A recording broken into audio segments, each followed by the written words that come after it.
Video को शुरू करने से पहले मैं आप लोगों को कुछ सुनाना चाहता हूँ। ना हारना ज़रूरी है, ना जीतना ज़रूरी है। ज़िंदगी एक खेल है, बस इसे खेलना ज़रूरी है। जय हिंद दोस्तों, आप सभी का हमारे चैनल पर बहुत-बहुत स्वागत है। आज के इस वीडियो में हम गॉस की प्रमेय आंतरिक प्रश्न पार्ट 2 करने वाले हैं। इस वीडियो में प्रश्न नंबर 3 से हम क्वेश्चंस करवाएँगे। बिना टाइम वेस्ट किए हुए वीडियो को शुरू किया जाता है। सबसे पहले क्वेश्चन नंबर 3 को हम देख लेंगे। क्वेश्चन नंबर 3 इससे पहले मैं 2 क्वेश्चंस करवा चुका हूँ और इसका डिस्क्रिप्शन बॉक्स में मैं लिंक दे दूंगा। क्वेश्चन नंबर 3 है, किसी घन के केंद्र पर 10 माइक्रोकूलाम का एक आवेश रखा है। क्या बनाना है? घन का केंद्र है। इससे पहले 2 घन वाले क्वेश्चन करवा चुका हूँ। एक घन का केंद्र है, उस पर 10 माइक्रोकूलाम का क्या रखा हुआ है? आवेश रखा हुआ है। 10 माइक्रोकूलाम का आवेश रखा हुआ है। हमको क्यों दिया गया है? 10 माइक्रोकूलाम का एक आवेश रखा हुआ है। क्यों बराबर कितना है? 10 माइक्रोकूलाम। कितना दिया हुआ है? 10 माइक्रोकूलाम जो है ये आवेश हमको दिया हुआ है।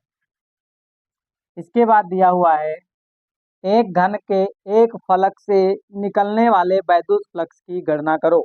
इससे पहले 2 क्वेश्चन सेम इसी में करवा चुके हैं। एक फलक से गुजरने वाला वैद्युत फ्लक्स पूछा जा रहा है। ठीक है, तो गॉस की प्रमेय लगाएंगे। गॉस की प्रमेय से गॉस की प्रमेय से घन की एक फलक से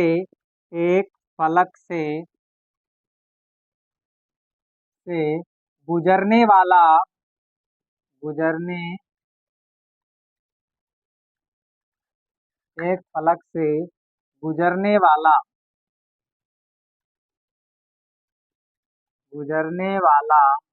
वैद्युत फ्लक्स कौन सी चीज है? वैद्युत फ्लक्स। फाई ई बराबर क्यू अपान में एप्सिलॉन नॉट। क्यू अपान में कितना आएगा? Epsilon not. 6 फलकों से गुजरता है इतना, तो एक फलक से क्या हो जाएगा? क्यू अपान 6 एप्सिलॉन नॉट होगा। अब इसका यहाँ पे मान रख दो, हल कर दो, आंसर आ जाएगा। क्यू का मान 10 माइक्रोकूलाम है। माइक्रो का मतलब 10 की पावर माइनस 6 होता है। आगे जो लिखा हुआ है वो लिख दो। इस वाले म्यू का जो निशान होता है, जो म्यू, इसका मतलब होता है 10 की पावर माइनस 6। आगे यूनिट कौन सी है? यूनिट आगे कूलाम है, तो आगे कूलाम लिख दिया जाएगा। तो ये हो गया हमारा 10 माइक्रोकूलाम। ठीक है, और बटे में एप्सिलॉन नॉट है। एप्सिलॉन नॉट का मान कितना होता है? 6 लिख लो।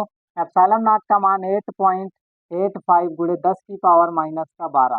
ठीक है, इसको ऊपर हल सॉल्व करते हैं। यहाँ से पॉइंट को हटाओगे तो ऊपर कितने जीरो बढ़ेंगे? ऊपर 2 जीरो बढ़ जाएंगे। ठीक है, 100 की गुणा 10 से करोगे तो 1000 हो जाएगा। माइनस के 12 नीचे हैं, ऊपर जाएंगे तो प्लस के 12 हो जाएंगे। प्लस के 12 गुणे 10 की पावर माइनस 6 पहले से लिखे हैं। नीचे 6 की गुणा इससे कराओगे तो 5310 आता है। कितना आता है? 5310। कितना आता है? इस चीज को और नीचे सॉल्व कर लेते हैं। एक लाइन और सॉल्व कर लेते हैं। यहाँ पे आंसर में आ रहा है कि 1.88 गुणे 10 की पावर 5। कितना आया है?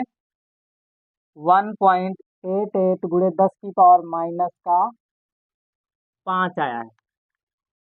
ये आएगा, तो ये हमारा आंसर आ जाएगा। इसको भाग करने पे आएगा 1.88 गुणे 10 की पावर माइनस का 5 प्लस का 5 आएगा। कितना आएगा? प्लस का 5। मात्रक क्या हो जाएगा? न्यूटन इंटू मीटर पर coulomb square. Newton into metre square पर coulomb. Newton into metre square पर कूलाम स्क्वायर। इस चीज को आप नोट करिए। इसके बाद हम क्वेश्चन नंबर 4 समझेंगे।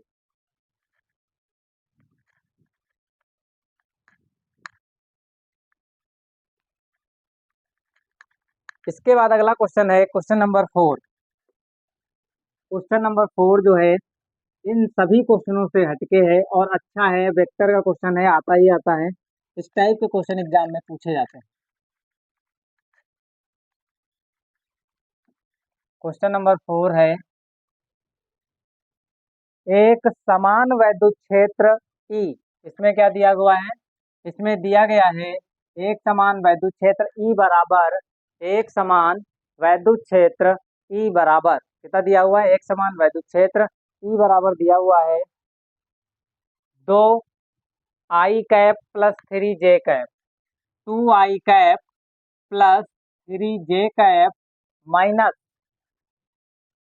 माइनस का 4k कैप माइनस का 4k कैप वोल्ट पर मीटर। विद्युत क्षेत्र का मात्रक क्या होता है? वोल्ट पर मीटर होता है। फिर इसके आगे दिया हुआ है क्षेत्रफल ए बराबर कितना है? क्षेत्रफल ए का मान दिया गया है माइनस का 4k कैप। कितना दिया है? माइनस का 4k कैप मीटर स्क्वायर क्षेत्रफल है, तो मात्रक क्या हो जाएगा? Metre square. हमको क्या निकालना है? हमको यहाँ पे निकालना है वैद्युत फ्लक्स। बताइए वैद्युत फ्लक्स फाई ई निकालना है। एक देखो, वैद्युत फ्लक्स की परिभाषा क्या कहती है? जो वैद्युत फ्लक्स होता है किसी वैद्युत क्षेत्र के भीतर स्थित किसी आवेश का जो वैद्युत फ्लक्स जो होता है फाई बराबर होता है E into D A cos theta. ये क्या होता है? Into D A cos theta. किसी वैद्युत क्षेत्र के भीतर किसी दिए गए या सूक्ष्म अल्पांश से या फिर दिए गए क्षेत्रफल से होकर गुजरने वाली वैद्युत बल रेखाओं की संख्या की माप होती है। यहाँ पे क्या होता है? ई वैद्युत क्षेत्र होता है, डी ए क्षेत्रफल सदिश होता है। क्या होता है? डी ए क्षेत्रफल सदिश होता है। और क्षेत्रफल सदिश की दिशा जो है, ऑलरेडी जब मैं वैद्युत फ्लक्स को या क्षेत्रफल सदिश को पढ़ाए थे उसमें खूब अच्छे से समझाए थे। उस वीडियो को जाके देखिए, क्षेत्रफल सदिश। जब उस वीडियो पे जाओगे, डालोगे golden speak by Shubham sir, क्षेत्रफल सदिश की बात करोगे, सारे वीडियो आ जाएंगे। उसमें क्षेत्रफल सदिश जो है खूब अच्छे से समझाया गया है। क्षेत्रफल सदिश जो होता है उसकी दिशा दिए गए क्षेत्रफल के तल के लंबवत होती है। जैसे ये डायरी है, इसका क्षेत्रफल ये है, लेकिन इसका क्षेत्रफल सदिश जो होगा इसके तल के लंबवत जस्ट ऐसे तुम्हारे तरफ आएगा। ठीक है, क्षेत्रफल सदिश इधर होगा और एक इसके पीछे होगा। बंद पृष्ठ में हमेशा क्षेत्रफल सदिश की दिशा बाहर की तरफ ले जाती है, अंदर की तरफ नहीं। ठीक है, तो यहाँ पे परिभाषा लगाएंगे। फाई ई बराबर क्वेश्चन मार्क है, और फाई ई का फार्मूला होता है E into D A, vector E into D A. Vector E का मान रख दो 2i कैप प्लस का 3j कैप माइनस का 4k कैप डॉट, यहाँ पे क्या हो जाएगा? क्षेत्रफल सदिश डी ए दिया हुआ है माइनस का 4k कैप। ठीक है, अब यहाँ एक चीज देखिए ध्यान से, यहाँ पे डॉट प्रोडक्ट करना है। इसको हम ऐसे भी लिख सकते हैं। यहाँ पे केवल के कैप दिया है और बाकी सब क्या दिए हैं? बाकी सब है नहीं, ना आई दिया है ना जे। तो आई वाले को 0i कैप लिख सकते हो, जे वाले को 0k कैप लिख सकते हो, 0j कैप लिख सकते हो। ठीक है, अब मल्टीप्लाई कराएंगे आई वाली की आई के साथ। 0i कैप है, इसकी गुणा इससे कराएंगे तो 0i डॉट आई आएगा, आई डॉट आई। फिर जे वाले की गुणा गुणा जे से कराएंगे तो यहाँ पे बीच में प्लस है, प्लस और प्लस की गुणा प्लस हो जाएगी। जीरो की गुणा इस वाले 3 से होगी तो कितना हो जाएगा? 0, और जे डॉट जे आएगा, बीच में काय का निशान है? डॉट का। फिर आगे क्या है? -4 की गुणा माइनस से कराओगे, माइनस और माइनस क्या हो जाएगा? प्लस, और आंसर आएगा 4 चक्कू 16, ब्रैकेट में के कैप डॉट के कैप। और बस, इससे पहले वेक्टर वाले चैप्टर में पढ़ाया गया है कि जे डॉट जे हो मान 1 होता है, आई डॉट आई हो मान 1 होता है, के डॉट के हो मान क्या होगा? 1 होगा। वेक्टर्स चैप्टर जब पढ़ेंगे, वेक्टर को पढ़ेंगे तो उसमें बताया जाता है कि एक्स अक्ष की दिशा में जो एकांक सदिश आई कैप होता है, अगर उसकी एक अदिश प्रोडक्ट जैसे कि स्केलर प्रोडक्ट मतलब अदिश गुणन कराया जाए आई डॉट आई, तो उसका मान 1 होगा। इसी प्रकार से जे डॉट जे भी मान 1 होता है, इसी प्रकार के डॉट के का भी मान 1 होता है। ओके, इस चीज़ को मैं समझा चुका हूँ वेक्टर वाले चैप्टर में, इसको और अच्छे से समझाएं। ठीक है, तो इसका मान कितना हो गया? 1, जीरो था, जीरो रहेगा, प्लस इसका मान भी ये हो जाएगा 1, लेकिन 0 गुणे 1 करोगे आंसर 0 आएगा। यहाँ पे एक मान हो गया 16 गुणे 1, तो आई के डॉट के कितना आ जाएगा? 16, और इसका मात्रक कितना हो जाएगा? न्यूटन इंटू मीटर स्क्वायर पर कूलाम। ये आ गया वैद्युत flux, 16 newton into metre square पर कूलाम। ठीक है, ये इसका आंसर है।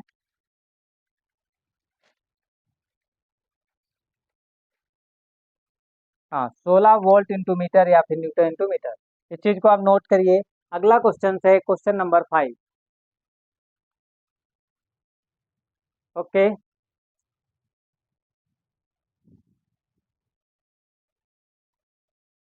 अगला क्वेश्चन, क्वेश्चन नंबर 5 क्या है उसको समझते हैं।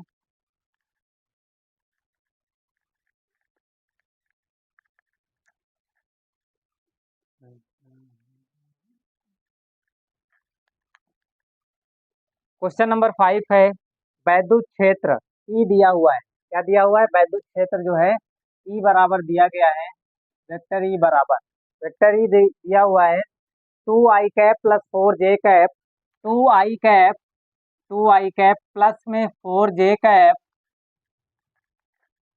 माइन प्लस का 7k कैप, प्लस का कितना है? 7k कैप है, 7k कैप में रखने पर पृष्ठ जो है कैपिटल एस बराबर 10j कैप दिया हुआ है।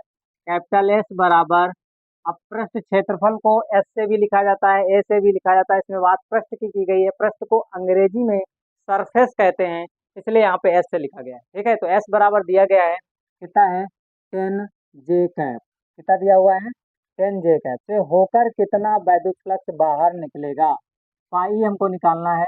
पाई बराबर क्वेश्चन मार्क, फ्लक्स की परिभाषा लगा दो, पाई बराबर vector E dot vector D S. अब यहाँ पे डी एस लिया गया तो एस लिख लो, केवल केवल यहाँ पे केवल एस लिख सकते हो।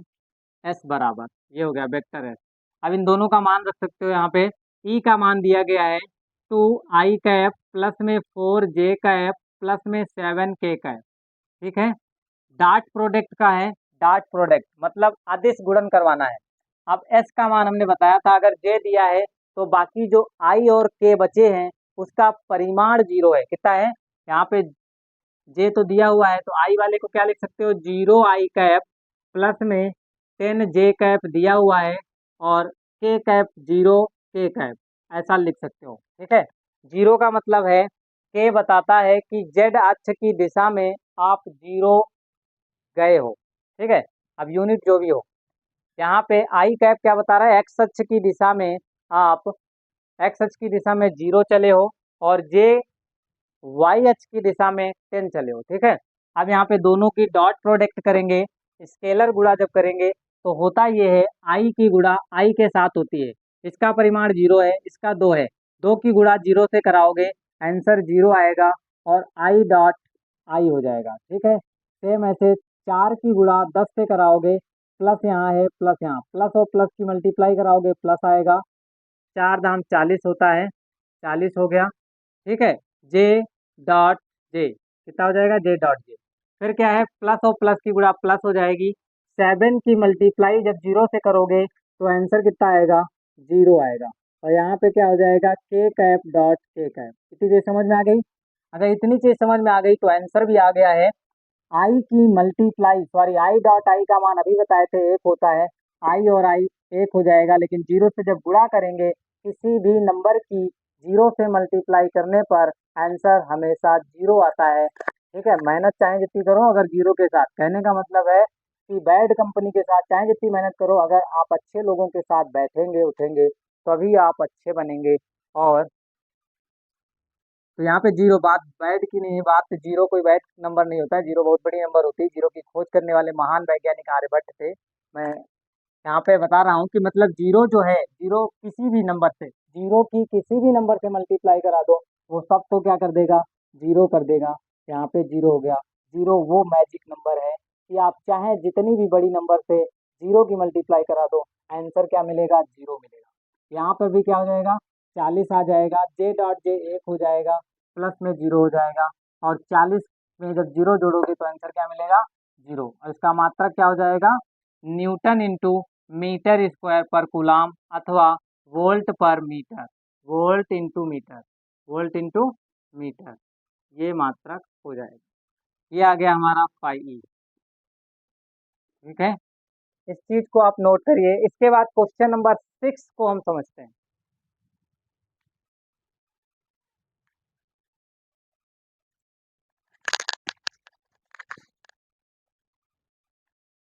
इसके बाद अगला क्वेश्चन है क्वेश्चन नंबर 6।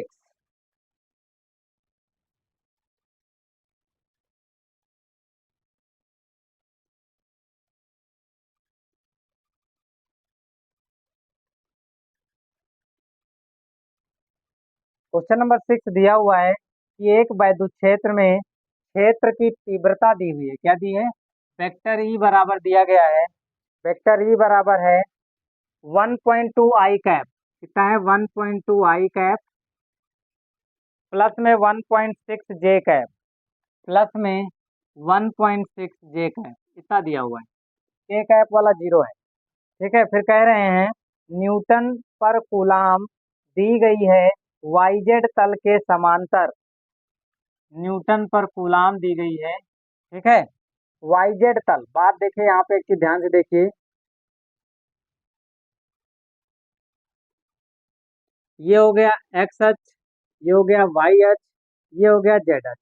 बात उन्होंने किया है वाईजेड तल के समांतर, वाईजेड तल के समांतर 0.2 मीटर क्षेत्रफल के आयताकार पृष्ठ से। अब एक चीज ध्यान से देखिए, क्षेत्रफल 0.2 मीटर स्क्वायर का दिया है, लेकिन इस वाईजेड तल के समांतर दिया है। अब समांतर वाईजेड तल के है तो कुछ ऐसा बनाया जा सकता है, ऐसे रखा होगा, और जब समांतर ऐसे रखा होगा तो इसका जो क्षेत्रफल सदिश होगा, इसका क्षेत्रफल सदिश जो होगा वो एक्स अक्ष की दिशा में जाएगा। किधर जाएगा, एक्स अक्ष की दिशा में। तो यहाँ पे जो हमको क्षेत्रफल दिया है कि 0.2, यहाँ पे जो क्षेत्रफल दिया है कह रहे हैं 0.2 मीटर स्क्वायर का जो क्षेत्रफल है वो वाईजेड तल के समांतर है, और हमको निकालना है वैद्युत फ्लक्स। और हम अच्छे से जानते हैं कि वैद्युत फ्लक्स की परिभाषा में ई डॉट डी ए होता है, और डी ए क्षेत्रफल सदिश की दिशा होती है।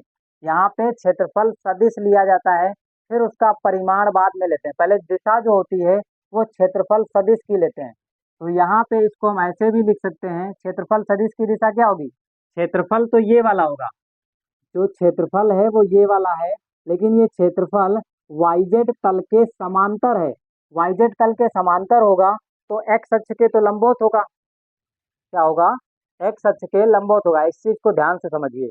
अगर हम ये कहें कि ये एक्स अक्ष है और ये वाई अक्ष है, इस किनारे को देख पा रहे हो, ध्यान से देखिए, ये वाली लकीर जो है ये क्या है, ये आपको दिख रहा होगा, ये जो है एक्स अक्ष है, ये वाली वाई अक्ष है, तो फिर ये जेड अक्ष होगा कि नहीं होगा, ठीक है, ये होगा।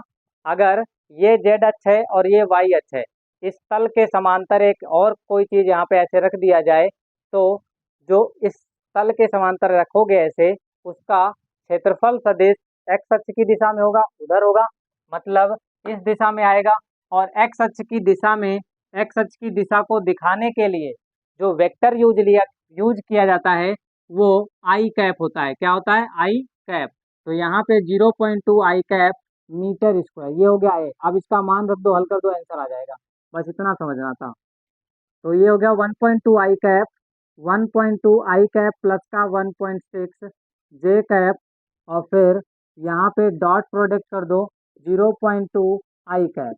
अगर तुमको जे वाला के वाला लिखना है तो ठीक है, नहीं तो बाकी सब तो जीरो हो जाएंगे, आई वाला केवल बचेगा। यहाँ पे 0.2 की मल्टीप्लाई होगी 1.2 मल्टीप्लाई 0.2, और फिर आई डॉट आई और फिर डॉट आई, ठीक है। बाकी जे वाला जीरो हो जाएगा क्योंकि इसका परिमाण जीरो है, के वाले का परिमाण जीरो है, ठीक है। तो 12 दूना 24 होता है, और 2 अंक बाद पॉइंट लगा दो, ये हो गया इसका आंसर, ठीक है। फाइव बराबर आ गया 0.24, और मात्रक हो जाएगा न्यूटन इंटू मीटर स्क्वायर पर कूलाम, अथवा वोल्ट इंटू मीटर, कितना हो जाएगा, वोल्ट इंटू मीटर। ये हो गया फाइव का मान,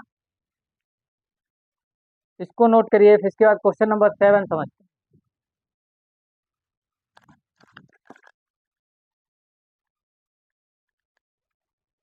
अगला क्वेश्चन है क्वेश्चन नंबर 7, और क्वेश्चन नंबर 7 बहुत अच्छा क्वेश्चन है, 3 नंबर में लगभग पूछा जाता है, और फार्मूले पर बेस है। अगर फार्मूला पता है, डेफिनेशन अच्छे से आती है तो क्वेश्चन छूटेगा नहीं। क्वेश्चन कह रहा है 4500 वैद्युत फ्लक्स रेखाएं किसी निश्चित आयतन के क्षेत्र से भीतर जा रही हैं। मान लेते हैं ये एक निश्चित आयतन है, इसमें से क्या है, 4500 वैद्युत बल रेखाएं अंदर जा रही हैं, भीतर जा रही हैं, ऐसे 4500 भीतर जा रही हैं। अब भीतर को अंग्रेजी में एंट्री कहते हैं, क्या कहते हैं, प्रवेश करना, एंट्री। इसमें एन आ रहा है, एन का मतलब नेगेटिव। तो जो वैद्युत बल रेखाएं किसी दिए गए पृष्ठ में प्रवेश करती हैं, भीतर प्रवेश करती हैं या एंट्री करती हैं, उनको नेगेटिव में लिया जाता है। किस में लिया जाता है? ऋणात्मक लिया जाता है। तो यहाँ पे जो वैद्युत फ्लक्स दिया गया है, कह रहे हैं फाई वैद्युत बल रेखाएं किसी दिए गए बंद पृष्ठ से होकर गुजरने वाली वैद्युत बल रेखाओं की संख्या को ही वैद्युत फ्लक्स कहा जाता है। और यहाँ पर वैद्युत फ्लक्स दिया हुआ है 4500 वैद्युत बल रेखाएं किसी में से गुजर रही हैं। तो 4500 वैद्युत बल रेखाओं की ये संख्या है, और यही संख्या जो होती है क्या कहलाती है? यही संख्या कहलाती है वैद्युत फ्लक्स। ये क्या कहलाती है? वैद्युत फ्लक्स। और हमने बताया कि जो वैद्युत बल रेखाएं किसी पृष्ठ में प्रवेश करती हैं, एंट्री करती हैं, उनको उसमें एन आता कि नहीं आता? एन आता है तो उनको नेगेटिव लिया जाता है। तो फाई वन बराबर क्या हो जाएगा? माइनस का 4500। अब मात्रक क्या होता है इसका? न्यूटन इंटू मीटर स्क्वायर पर कूलम। ठीक है। दूसरा दिया हुआ है तथा 2500 वैद्युत बल रेखाएं उस क्षेत्र से बाहर निकल रही हैं। क्या निकल रही हैं? 2500। तो ये फाई टू बराबर कितना है? 2500। और जो आउट गोइंग होती हैं, बाहर निकलती हैं, अगर एक याद हो गया कि एन मतलब नेगेटिव, एंट्री करने वाली माइनस ली जाएंगी, तो आउट गोइंग जो होगी, जो बाहर जाएंगी, उनको पॉजिटिव लेना है। क्या लेना है? प्लस लेना है। ये याद करने का एक फंडा है, तरीका है, एक ट्रिक है। फाई टू बराबर इतना दिया है। आप पूछ क्या रहे हैं कि उस क्षेत्र के भीतर कितना आवेश है? उस क्षेत्र के भीतर आवेश पूछा जा रहा है। तो सबसे पहले हमको फ्लक्स में परिवर्तन था, फ्लक्स चाहिए। तो डेल्टा फाई या फिर फाई बराबर जब निकालेंगे तो फाई बराबर क्या हो जाएगा? हमको क्या चाहिए? फाई। कुल फाई कितना होगा? मतलब कुल टोटल वैद्युत बल रेखाएं आखिर निकल कितनी रही हैं? तो कुल वैद्युत बल रेखाओं की संख्या जब निकालोगे तो इनको जोड़ोगे, फाई बराबर phi one plus phi two. Phi one का मान कितना है? माइनस का 4500, और प्लस फाई टू का मान कितना है? 2500। इसमें से इसको घटाओगे तो क्या हो जाएगा? इसमें जीरो घट गया, दो। तो आंसर आएगा माइनस का 2000। कितना आएगा? 2000। 2000 माइनस का बचेगा, ये आ गया टोटल फाई, माइनस का 2000, और न्यूटन इंटू मीटर स्क्वायर पर कूलम। और हमसे क्या पूछा गया है? हमसे पूछा गया है कुल आवेश कितना है। तो मान लेते हैं उस निश्चित आयतन में से गुजरने वाला जो वैद्युत फ्लक्स है वो ये है। यही वैद्युत फ्लक्स निश्चित आयतन में से गुजर रहा है, वो हमको दिया हुआ है। गॉस की प्रमेय क्या कहती है? किसी दिए गए पृष्ठ से गुजरने वाला जो वैद्युत फ्लक्स होता है, उस दिए गए पृष्ठ में रखे आवेश का 1/एप्सिलॉन नॉट गुना होता है। तो यहाँ पे क्या हो जाएगा? Q/एप्सिलॉन नॉट हो जाएगा। इसका मान दिया गया है माइनस का 2000, बराबर में Q का मान हमको निकालना है। एप्सिलॉन नॉट का मान हमको पता होता है 8.85 गुणे 10⁻12। यहाँ से Q बराबर निकालोगे, इस वाले बटे की गुणा इससे करोगे, मल्टीप्लाई करोगे, तो आंसर आएगा -2, और पॉइंट में 8.85 है गुणे। अब यहाँ पे देखो 3 जीरो यहाँ पे प्लस के थे, और यहाँ पे माइनस के 12 हैं। ये वाले 3 जीरो इस वाले 12 में से घटेंगे तो कितने बचेंगे? 9 3 12 होता है, माइनस के 9 बचेंगे। अब इसकी मल्टीप्लाई करा दो, 2 पंचे 10 का जीरो होता है, एक हासिल, 2 अट्ठी 16 17 का 7, एक हासिल, 2 अट्ठी 16 एक 17। 2 अंक बाद पॉइंट लगाना है, यहाँ पॉइंट लगा दो, माइनस बचा। आगे क्या है? 10 की पावर माइनस का 9। आंसर क्या बोल रहा है? आंसर माइनस का 8 है। तो यहाँ -8 करने के लिए ये वाला पॉइंट यहाँ कर दो, -8 हो जाएगा। 1.77 गुणे 10 की power -8 newton into metre square पर कूलम। ये आ गया हमारा टोटल आवेश, मतलब उस निश्चित आयतन में से उस निश्चित आयतन में इतना आवेश रखा हुआ है। ओके। आशा करता हूँ कि यह आप लोगों को समझ में आता होगा। अगर आता है तो एक कमेंट अवश्य कर दीजिए। कमेंट करने से आप हमको पता चलता है कि हाँ, हमको और अच्छे अच्छे वीडियो बनाने चाहिए। कमेंट करने से केवल और केवल मुझे मोटिवेशन मिलता है। इसलिए आप लोगों से रिक्वेस्ट है कि आप एक कमेंट अवश्य कर दीजिए, कमेंट कर दिया करें, ताकि हमको मोटिवेशन मिले और मैं और अच्छे अच्छे वीडियो आप लोगों को प्रोवाइड कराऊँ।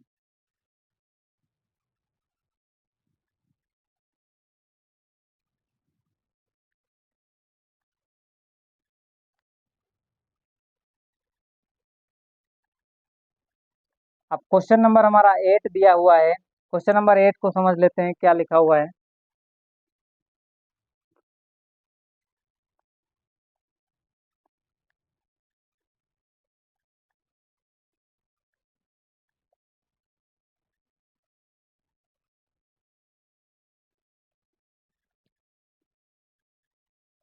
क्वेश्चन नंबर 8 है, एक वृत्ताकार समतल प्लेट की त्रिज्या 0.1 मीटर है। एक वृत्ताकार समतल प्लेट की जो त्रिज्या है आज वो 0.1 मीटर स्क्वायर है।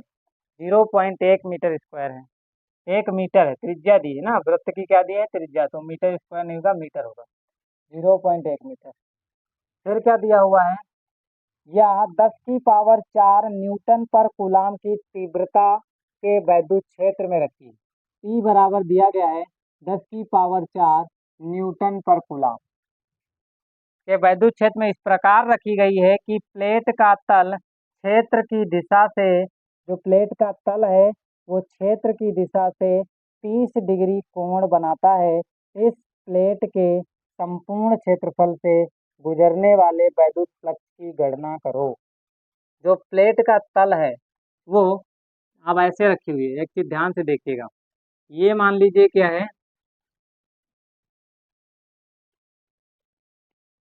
इस प्रकार रखिए, प्लेट का तल क्षेत्र की दिशा से, ये वैद्युत क्षेत्र की दिशा है और ये प्लेट रखी हुई है, और ये प्लेट का जो तल है ये वैद्युत क्षेत्र की दिशा से कितना कोण बना रही है, वैद्युत क्षेत्र की दिशा से 30 डिग्री का कोण बना रही है। कह रहे हैं जो वैद्युत क्षेत्र है, वैद्युत क्षेत्र की दिशा से, वैद्युत क्षेत्र की दिशा से जो प्लेट है, ये प्लेट है, प्लेट ऐसे रखी गई है। वैद्युत क्षेत्र की दिशा ये है, वैद्युत क्षेत्र की दिशा ये है, प्लेट को ऐसे रखा गया है। प्लेट का जो तल है ये वाला, ये वैद्युत क्षेत्र की दिशा से 30 डिग्री का कोण बना रहा है। कितने डिग्री का कोण बना रहा है, 30 डिग्री का। अब एक चीज ध्यान से देखिए, इस वाले तल का क्षेत्रफल सदिश अगर तुमसे पूछूं तो इस तल के लंबवत जस्ट ऐसे होगा नीचे की तरफ, ऐसे यहाँ पे खींचता हूँ तो आप लोगों को और समझ में आएगा। इसका जो तल होगा वो ऐसे इसके जस्ट इसके लंबवत होगा, ऐसे ही तो होगा। इसका जो क्षेत्रफल सदिश होगा, ये एक प्लेट है, इस प्लेट का तल इस वैद्युत क्षेत्र से 30 डिग्री बना रहा है कोण। ये वैद्युत क्षेत्र हो गया, ये प्लेट हो गया। प्लेट जो है, प्लेट का जो क्षेत्रफल है, प्लेट का जो क्षेत्रफल है वो वैद्युत क्षेत्र से 30 डिग्री का कोण बना रहा है। लेकिन हमको चाहिए क्षेत्रफल सदिश, तो हमको वैद्युत फ्लक्स निकालना है, और वैद्युत फ्लक्स की परिभाषा में vector E into D A आता है। क्या आता है, vector E into D A. ठीक है, अब डी ए क्या है, क्षेत्रफल सदिश होता है। अभी क्वेश्चन और अधूरा है, थोड़ा कंप्लीट करेंगे, पहले इसको समझ लीजिए। वैद्युत क्षेत्र ये हो गया, क्षेत्रफल ये प्लेट का क्षेत्रफल हो गया, 30 डिग्री कोण बना रहा है। अब इस प्लेट का अगर क्षेत्रफल सदिश की बात की जाए तो इस वाले तल के लंबवत जस्ट ऐसे होगा, तो प्लेट और इसके बीच में कोण कितना बनना है, 90 डिग्री बनना है कि नहीं बनना है। यहाँ से यहाँ तक के जो कोण है, ये वाला यहाँ से यहाँ तक के जो कोण है वो 90 डिग्री है, और इतना हमको दिया गया है 30 डिग्री, तो ये बचा हुआ कितना होगा, 60 डिग्री होगा कि नहीं होगा, 60 डिग्री होगा। और हमको यहाँ पे जो कोण लेना होता है, जब दो सदिशों का अदिश गुणनफल खोलोगे, दो सदिशों का अदिश गुणनफल जो होता है, उन दोनों अदिशों के, उन दोनों सदिशों के परिमाण तथा उन दोनों सदिशों के परिमाण तथा उनके बीच बनने वाले कोण की कोज्या के गुणनफल के बराबर होता है। क्या होता है, कोज्या के गुणनफल के बराबर होता है। ई क्या है, वैद्युत क्षेत्र ये रहा। डी ए क्या है, क्षेत्रफल सदिश, क्षेत्रफल सदिश की दिशा ये है। ठीक है, थीटा कौन सा लेना होता है, थीटा वैद्युत क्षेत्र ई तथा क्षेत्रफल सदिश के बीच बनने वाला कोण लेना होता है, वो है 60 डिग्री। कितना है, 60 डिग्री। अब यहाँ पे मान रखते हैं, हल करते हैं। एक चीज यहाँ पे और दिया गया है कि हम्म एक वृत्ताकार समतल प्लेट की त्रिज्या दी है, तो क्षेत्रफल हम निकाल सकते हैं। यहाँ पे जो क्षेत्रफल होगा, वृत्ताकार क्षेत्रफल, वृत्त की त्रिज्या दी है तो क्षेत्रफल निकालने में कोई दिक्कत नहीं है, क्षेत्रफल निकल आएगा। वृत्त का क्षेत्रफल ई का मान दिया है 10 की पावर 4 इंटू वृत्त का क्षेत्रफल क्या होता है, pi into r square into cos theta. Theta कितना है, 60 डिग्री। कॉस 60 का मान कितना होता है, साइन 60 का मान √3/2 होता है, तो कॉस 60 का मान 1/2 होगा। कितना होगा, 1/2। 10 की पावर 4 हो गया, गुड़े पाई का मान रखना चाहो रख लो, हाँ 3.4 रख लो, गुड़े आर का मान है 0.1 का होल ऑफ स्क्वायर, 60, 60 का मान 1/2। ओके, 1/2, इसको हल कर लो, 10 की पावर 4। ठीक है, 3.4 गुड़े 2, 0.1 का वर्क करोगे तो आएगा 0.01। कितना आएगा, 0.01 आएगा। ये आ गया। यहाँ से ये पॉइंट हटाओगे और यहाँ से ये वाला पॉइंट हटाओगे तो आंसर यहाँ पे नीचे 2 जीरो आ जाएंगे, यहाँ पे भी नीचे 2 जीरो आ जाएंगे और गुणे में 1/2 दिया हुआ है। आंसर कुछ क्या आएगा, 2 जीरो यहाँ पे, 2 जीरो यहाँ पे। देखो 10 की पावर 4 यहाँ है, 2 जीरो ये मिलके, 2 जीरो ये मिलके 4 हो जाएंगे, ये वाला इससे कंप्लीट कट जाएगा। ठीक है, अब क्या करना है, 3.14 बटे में क्या बचा, 2, क्योंकि एक की गुणा 314 से करोगे, आंसर 314 314 आएगा। ठीक है, अगर 1 की मल्टीप्लाई 314 से करेंगे तो आंसर 314 आएगा। डिवाइडेड बाई 2 है, 2 से डिवाइड करना है, 2 से भाग करोगे तो आंसर क्या आएगा, कटने के बाद आंसर आएगा 2 1 जा 2, यहाँ पे कितना हो गया 1 11 हो गया, और यहाँ पे 2 5 जा 10, कितना आ जाएगा 2 5 जा 10 आ जाएगा। 1 यहाँ पे कैरी बचा हुआ है, फिर यहाँ पे कितना आ जाएगा 14, 2 7 जा 14, 157 मतलब 157 आया। कितना आया है 157। आंसर क्या बोल रहा है, आंसर जो है वो 1.57 गुणे 1.57, देखो कैसे लाना है आंसर, 1.57 गुणे 10 की पावर 2 आ रहा है। हम क्या करेंगे, 100 से भाग करेंगे और 100 से गुणा, 100 से गुणा को हम ऐसे भी लिख सकते हैं 10 की पावर 2, 10 की पावर 2 का मतलब 10 गुणे 10 मतलब 100। ठीक है, फिर एक रूल होता है, फंडा क्या होता है, नीचे जितने जीरो होते हैं उतने अंक बाद पॉइंट लगा दो। क्या लगा दो, नीचे जितने जीरो होते हैं उतने अंक बाद पॉइंट लगा दो। नीचे जितने जीरो हैं उतने अंक बाद पॉइंट लगाओगे, तो नीचे 2 जीरो हैं, 2 अंक बाद पॉइंट लगाओगे तो 1.57 गुणे 10 की पावर 2। आंसर क्या है, मात्रक चलता है हमारा इसका न्यूटन इंटू मीटर स्क्वायर पर कूलम। आंसर आ गया है 1.57 गुणे 10 की पावर 2। आप लोग इसे नोट कर लीजिए, बहुत ज़्यादा इंपॉर्टेंट क्वेश्चन है, इसमें थीटा निकालना थोड़ा मुश्किल होता है। ठीक है, मैं समझाने की पूरी कोशिश किया हूँ, जिस बच्चे को ये चीज़ ना समझ में आई हो उसे वीडियो देखने के बाद एक कमेंट अवश्य करें।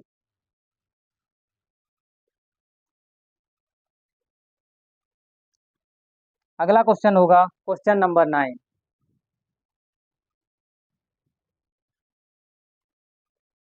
अब हम समझेंगे क्वेश्चन नंबर 9, सेम इसी में का है, इसमें भी थीटा निकालना है, मतलब थीटा ही है, थीटा दिया हुआ है।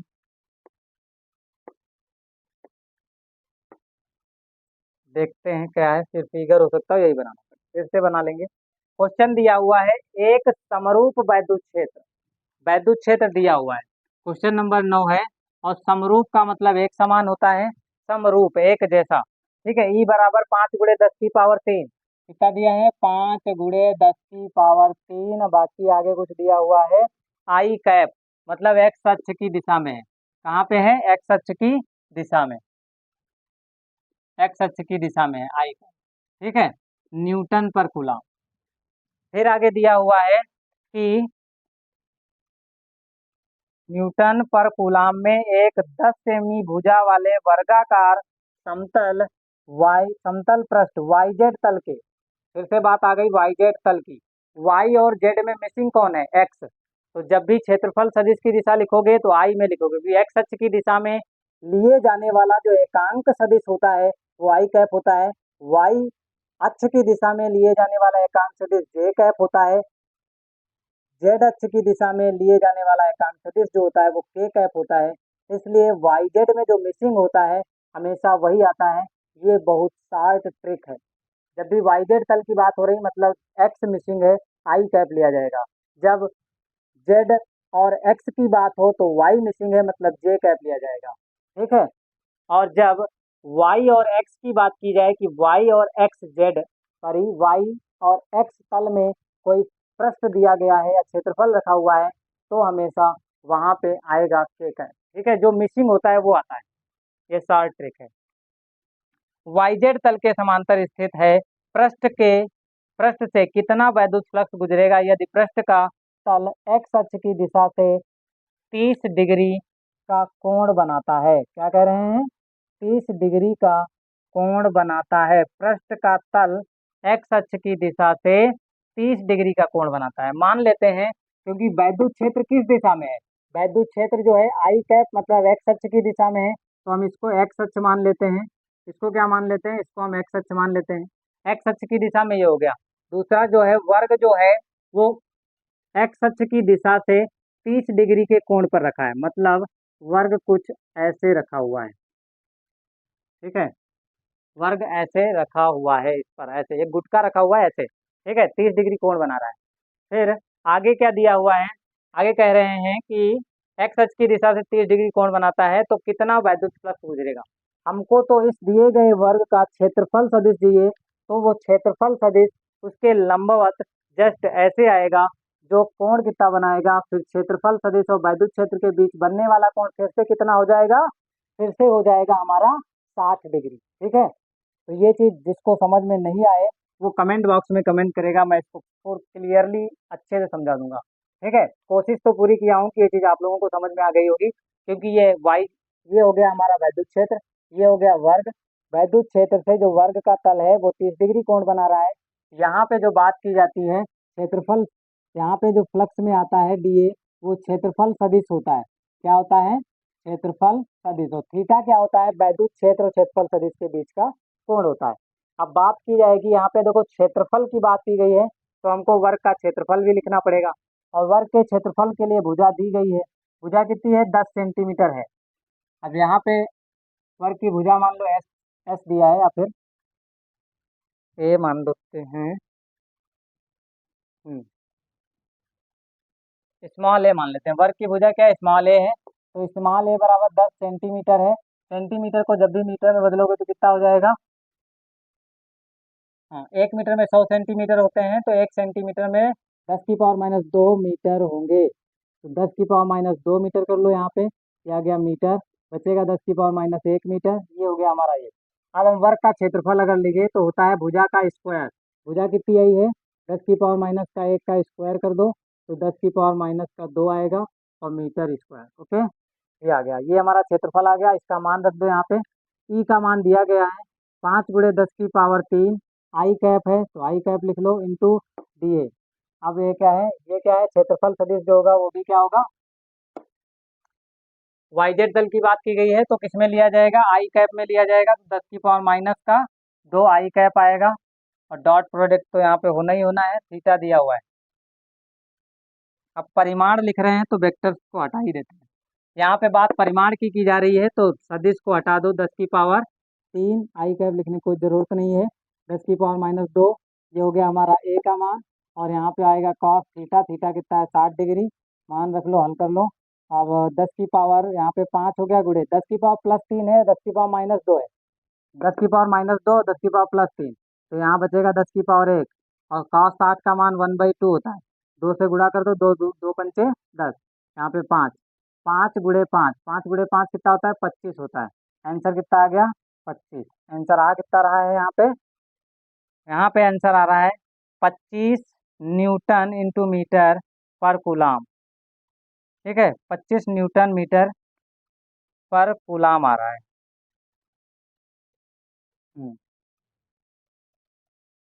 25 न्यूटन मीटर स्क्वायर पर कूलाम, ये आ गया हमारा क्वेश्चन नंबर 9 का आंसर।